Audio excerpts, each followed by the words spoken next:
হস্তমৈথুনের শেষ পরিণতি। একটি গ্রামে একটি ছেলে ছিল, নাম তার কাশেম, দেখতে সুদর্শন। বাবা মায়ের আদরের একমাত্র ছেলে।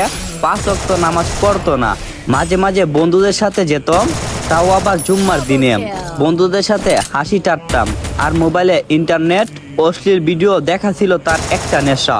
শয়তান আস্তে আস্তে তার মনকে দুর্বল করে দেয়, হস্তমৈথুনে আসক্ত করে। এমন ভাবে গ্রাস করে নেই যে দিনে 2 থেকে 3 বার নিজের জানের ক্ষতি করছে সে।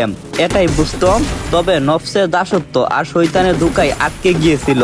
এক রাতে যখন সবাই ঘুমে, তখন কাশেম নিজের ঘরের দরজা বন্ধ করে মোবাইলে অশ্লীল ছবি দেখে এবং নিজেও নাপাক কাজ করছিল। হঠাৎ সে বুকে ব্যথা অনুভব করে, দম বন্ধ হয়ে আসে। তখন সে হাত মুখ ধুয়ে নামাজের নিয়ত করে, কিন্তু ততক্ষণে মৃত্যু তার ঘরের দরজার সামনে দাঁড়িয়ে গেছে। কেউ জানলো না সেই রাতেই যে তার জান কবজ হয়ে গেছে। সকালে তার লাশ পাওয়া গেল বিছানার উপর, মুখটা যেন থুবড়ে গেছে, চোখ উপরের দিকে উঠে আসে, আর তার ডান হাতটি নিজের শরীরে এমন ভাবে পড়ছিল যা দেখে সবাই আটকে উঠে। হুজুর ডেকে এনে গোসল করানোর সময় দেখা গেল তার শরীর থেকে অদ্ভুত গন্ধ বের হচ্ছে। কাফন পরানোর সময় তার মুখ শক্ত করে আটকে ছিল, চোখ বন্ধ করা যাচ্ছিল না। হুজুর বলল, যে ব্যক্তি দিনের পর দিন হারাম কাজে লিপ্ত হই, আল্লাহ তাআলা তার মৃত্যুকে অপমানজনক করেন, তবে কবরে এমন ভয়াবহ আযাব হবে যা চোখে দেখা সম্ভব না।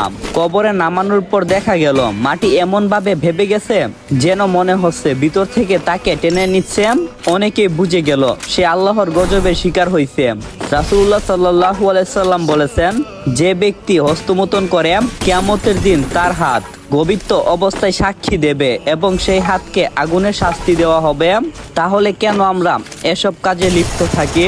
এই দুনিয়া কিন্তু ভাই ক্ষণস্থায়ী। নফসের খেয়াল ও শয়তানের ধোঁকায় পড়ে এমন হারাম কাজ করবেন না, মৃত্যুর পর ভয়াবহ আযাব অপেক্ষা করছে। এখনই তওবা করে 5 ওয়াক্ত সালাত আদায় করেন, হারাম কাজ থেকে বের হয়ে আসেন, না হলে আল্লাহর গজব আর ভয়াবহ আগুনের সম্মুখীন করতে হবে আপনাকে।